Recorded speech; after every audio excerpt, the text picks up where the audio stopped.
आपका टारगेट है 45 का, आप 45 तक ले जाएंगे तो राजेश सतपुते जी का वादा है कि 4650 200 डे का डेली मूविंग एवरेज है, वहां तक भी ये जाता हुआ नजर आ सकता है। तो ध्यान रखिएगा, इस ग्रुप के ऊपर आज फोकस रहने वाला है। प्रदीप। जी हाँ, तो यहाँ पर आपकी नजर होनी चाहिए, बाजार खुलने वाले हैं। इसके साथ साथ देखिए मेरी नजर होगी स्पंदना स्फूर्ति की, जो आप लोग बात कर रहे थे वहां तो है ही, साथ ही साथ चोला फाइनेंस जिसके आज नतीजे आने वाले हैं। और कल हमने मैन्युफैक्चरिंग कंपनीज पे प्रधानमंत्री जी के भाषण के बाद आखिरी सौदा में तेजी के कॉल लिए थे। डिक्सन टेक्नोलॉजी, अंबर एंटरप्राइजेस, ITI, बजाज इलेक्ट्रिकल्स, इन सबके ऊपर भी नजर होगी कि आज इनका परफॉर्मेंस कैसा देखने को मिलता है। फिलहाल निफ्टी आपको बिल्कुल SGX के संकेत के मुताबिक एक अच्छी शुरुआत दिखाता हुआ नजर आएगा और 10,000 के ऊपर ही शुरुआती कोट्स आते हुए आपको दिखाई दे रहे हैं। लेकिन हेमंत, थोड़ी सी दिक्कत है फिलहाल मेरे सिस्टम में, आप आगे बढ़ाइए बात। बिल्कुल, तो देखिए आज 10,100 के करीब अब निफ्टी जाने की कोशिश कर रहा है। 400 पॉइंट की तेजी सेंसेक्स में देखने को मिल रही है, गजब का मूवमेंट देखा जा रहा है। बजाज फिनेंस, बजाज फिनसर्व कल की तेजी को और आगे बढ़ाने के मूड में, दिग्गजों पर रखिएगा नजर, क्योंकि लार्ज कैप्स में ही देखिए FIS का पैसा आ रहा है और इस समय वो पैसा डाल रहे हैं, तो जाहिर सी बात है अपने फेवरेट स्टॉक्स में डालेंगे। NBFCs जो सबसे बढ़िया कंपनियां हैं, देखिए उन पर ही रखिएगा नजर। और मैं आपसे 2 दिनों से कह रहा था कि बजाज फिनेंस हाथ में देखिए आएगा नहीं, अब आप देखिए 10% ऊपर फिनसर्व आपको चलता हुआ दिखेगा। बजाज फिनेंस देखिए 6% ऊपर चलता हुआ दिखेगा, और ये तब है जब कल ये 6-7% बढ़ चुके हैं और परसों भी बढ़ चुके हैं। तो B2 के ऊपर मेरी नजर है 3 दिन से, और आज भी इसी के ऊपर रहेगी। एक्सिस बैंक पर नजर रहेगी, ये स्टॉक देखिए बढ़िया प्रदर्शन दिखाएगा। HDFC बैंक पर रहेगी नजर। तो ये शानदार लार्ज कैप्स हैं देखिए, जहां पर अच्छी खासी रैली आज देखने को मिल रही है। और ब्रिटानिया बढ़िया कंपनी है, बिल्कुल चिंता मत करिए। देखिए 4% ऊपर ये स्टॉक खुलने की तैयारी आज के सत्र में फिर से कर रहा है। टाटा मोटर्स की बात राजेश सतपुते जी ने की थी, ये 4% ऊपर देखिए खुलने की तैयारी कर रहा है। तो कमजोर है खाली विप्रो, TCS जैसे स्टॉक्स और इन्फोसिस। IT सेक्टर में थोड़ी सी देखिए प्रॉफिट बुकिंग देखने को मिल रही है, या फिर आप कह सकते हैं लीडरशिप जो है वो अब वापस से कंजम्पशन से जुड़े हुए स्टॉक्स की तरफ आ रही है। कल चर्चा हुई थी लेदर वाले स्टॉक्स की, सुबह सुबह कल 10% की तेजी के बाद देखिए आज खादिम 6% ऊपर है, मिर्जा 6% ऊपर फिर से। तो ये वो लेदर वाले स्टॉक्स हैं जिनके ऊपर फोकस करिएगा। ध्यान रखिए कैबिनेट की बैठक है आज 11 बजे के आसपास, तो इस सेक्टर के ऊपर नजर आपकी होनी चाहिए। AB मनी देखिए 5% ऊपर कारोबार कर रहा है, और JM फाइनेंशियल से नीरज की टीम के स्टॉक्स थे जो शानदार प्रदर्शन दिखा रहे हैं। काम करते हैं, स्टॉक 2020 का एक क्विक रिकैप ले लेते हैं, तब तक ये जो रेट्स हैं वो भी सेटल हो जाएंगे, और हमें सतपुते जी बताएंगे कि उनके फेवरेट स्टॉक्स एक एक शेयर दोनों ही टीम्स में कौन से हैं।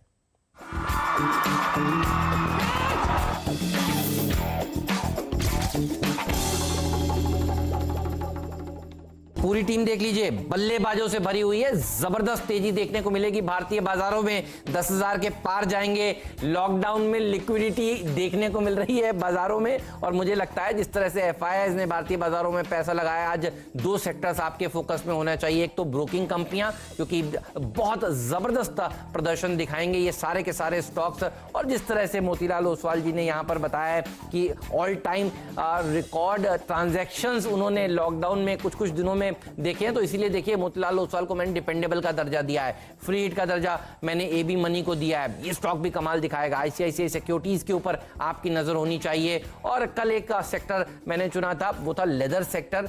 सुबह से देखिए क्या गजब की बाइंग वहां पर देखने को मिली थी, और आज दूसरे दिन लगातार इस सेक्टर के ऊपर मेरी नजर है। खादिम, सुपर हाउस, लिबर्टी, मिर्जा, ये स्टॉक्स आज भी अच्छा प्रदर्शन दिखाएंगे। फुटवेयर शेयरों पर रखिएगा नजर। 11:30 बजे कैबिनेट की बैठक भी है, और उसमें भी फिर एक्सपेक्टेशन यही होंगी कि आत्मनिर्भर भारत को और बढ़ावा देने के लिए किस तरह के कदम उठाए जाते हैं। इसीलिए घरेलू सेक्टरों के ऊपर फोकस है। लुडलो जूट, ये जूट बनाने वाली कंपनी भी उसी सेक्टर में आती है। एक तरह से आप कह सकते हैं कि लेबर इंटेंसिव सेक्टर है, उस समय जॉब्स क्रिएशन करने की जरूरत है। फिशरी सेक्टर के ऊपर नजर होगी, जहां पर सरकार ने पहले भी देखिए इंसेंटिवाइज किया है। तो एपेक्स फूड और वाटर बेस, ये वो तमाम स्टॉक्स हैं जिनको टीम में आज जगह मिल चुकी है। चलिए मेरी टीम ने डाली पूरी तरीके से खरीदारी पे ही फोकस रखा, केवल एक स्टॉक सेल कॉल का है, लेकिन ADF फूड्स में बाइंग की गई फंड की तरफ से, इसलिए इसमें लॉन्ग पोजीशन। और कच्चे तेल में तेजी का फायदा मिलेगा तमाम तेल उत्पादक कंपनियों को, इसीलिए उस सेगमेंट की 4 कंपनियां शामिल की हैं, ONGC, ऑयल इंडिया, HOEC और सेलान एक्सप्लोरेशन, ये सब ऑयल प्रोडक्शन से जुड़ी हुई कंपनियां हैं और इनको उस बात का फ़ायदा मिलेगा कच्चे तेल के भाव $40 के पार चले गए हैं और अभी भी सस्टेन करते हुए दिख रहे हैं जब तक कि ओपेक की बैठक के फैसले नहीं आ जाते, तो ये इन स्टॉक्स पर रडार पर रखिएगा। इसके साथ ही ब्रोकिंग फर्म के स्टॉक्स में भी तेज़ी रहेगी क्योंकि नए डीपी अकाउंट बहुत खुले हैं, बहुत सारे ट्रांजेक्शन हो रहे हैं, हाईएस्ट लेवल पर ट्रांजेक्शन चल रहे हैं। तो जेएम फाइनेंशियल्स में खरीदारी की सलाह होगी। बहुत मजबूत स्टॉक है, इंस्टीट्यूशनल ट्रेडिंग में भी है ये, और इसके साथ ही आपको यहाँ पे खरीदारी करके चलना चाहिए जियोजीत फाइनेंशियल्स में। लेकिन अदानी गैस एक और स्टॉक है, यहाँ पे बहुत तगड़ी तेज़ी बन सकती है क्योंकि ये गैस और ऑयल का पूरा सेक्टर आपने देखा होगा मजबूती दिख रहा है। आईजीएल ने प्राइस हाइक लिया है, तो इस सेक्टर में इस स्टॉक में तेज़ी रखिएगा। और साथ ही अदानी पावर में आज उसको डीलिस्ट करने पे बोर्ड बैठक होने वाली है, तो पूरा अडानी ग्रुप आज फिर से रडार पर रहेगा, इसलिए इसको शामिल किया और फंडामेंटल स्टोरी भी है। लेकिन इंटरग्लोब एविएशन में सेल कॉल होगी, नतीजे वीक है और आगे का आउटलुक भी बहुत पॉजिटिव नहीं दिख रहा है।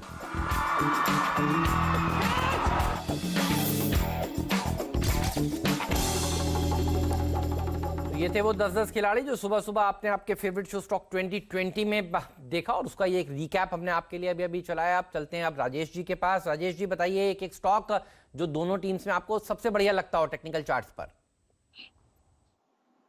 हेमंत, नीरज जी की टीम से मैंने जेएम फाइनेंशियल्स को चुना है। हम जो परफेक्ट लॉन्ग सेटअप को डिफाइन करते हैं वो परफेक्ट लॉन्ग सेटअप मुझे जेएम फाइनेंशियल्स में दिखता है। 130 से लेके 60 तक का एक यहाँ पे करेक्शन हुआ। करेक्शन के बाद अभी लगता है कि ये 60 का जो बॉटम है, ये बॉटम अभी यहाँ पे लग गया है and that is for sure. और यहाँ लगता है कि यहाँ से अभी ये ऊपर की तरफ चलने को तैयार है। अगर मैं इसको प्राइस एंड वॉल्यूम ब्रेकआउट के स्टैम्प से देखूं तो इस पे प्राइस एंड वॉल्यूम ब्रेकआउट का भी स्टैम्प लगता है। तो इसमें बहुत सारे पैरामीटर जो है वो बायस जो है वो पॉजिटिव की तरफ ही झुकते हैं। मेरे हिसाब से हेमंत, इसमें जो मिनिमम टारगेट होगा that should be 76 to 80, probably ये 85 भी टेस्ट करे जो इसका 200 DMI है। तो 67.95 पे ये क्लियर कट बाय कैंडिडेट है। स्टॉप लॉस जो है आपने सजेस्ट किया 67 का, वो भी फेयर है। टारगेट है 78, वो भी फेयर है। तो नीरज जी की टीम से जेएम फाइनेंशियल मेरा टॉप बेट होगा। हेमंत, आपकी टीम से एबी मनी, मैंने आज दोनों ट्रेडिंग बेट लिए क्योंकि आज ट्रेडिंग के मौके अच्छे मिल रहे हैं। तो एबी मनी जो इसका 20% का सर्किट लगता है करीबन 32 पे, मैंने 20% का सर्किट की इसलिए बात की क्योंकि इसमें डिलीवरी बेस्ड वॉल्यूम जबरदस्त हो रहे हैं और कल इसमें प्राइस एंड वॉल्यूम ब्रेकआउट हुआ है क्योंकि रेंज था, एक कंसोलिडेशन था 25 के ऊपर। 26.65 ये इसका कल का इसका क्लोज है। ₹1 का मेरे हिसाब से स्टॉप लॉस बहुत ज्यादा हो जाएगा। ₹1.50 का स्टॉप लॉस भी बहुत है। और जिस तरह से ट्रैक्शन है उसका टारगेट कम से कम ₹30 होना चाहिए। ₹30 इसका 200 DMI है। तो जिस तरह से पैटर्न उभर के आ रहा है मुझे लगता है ये 30 तक पक्का जाएगा। तो आज तो ये स्टॉक्स फोकस में रहेंगे ही।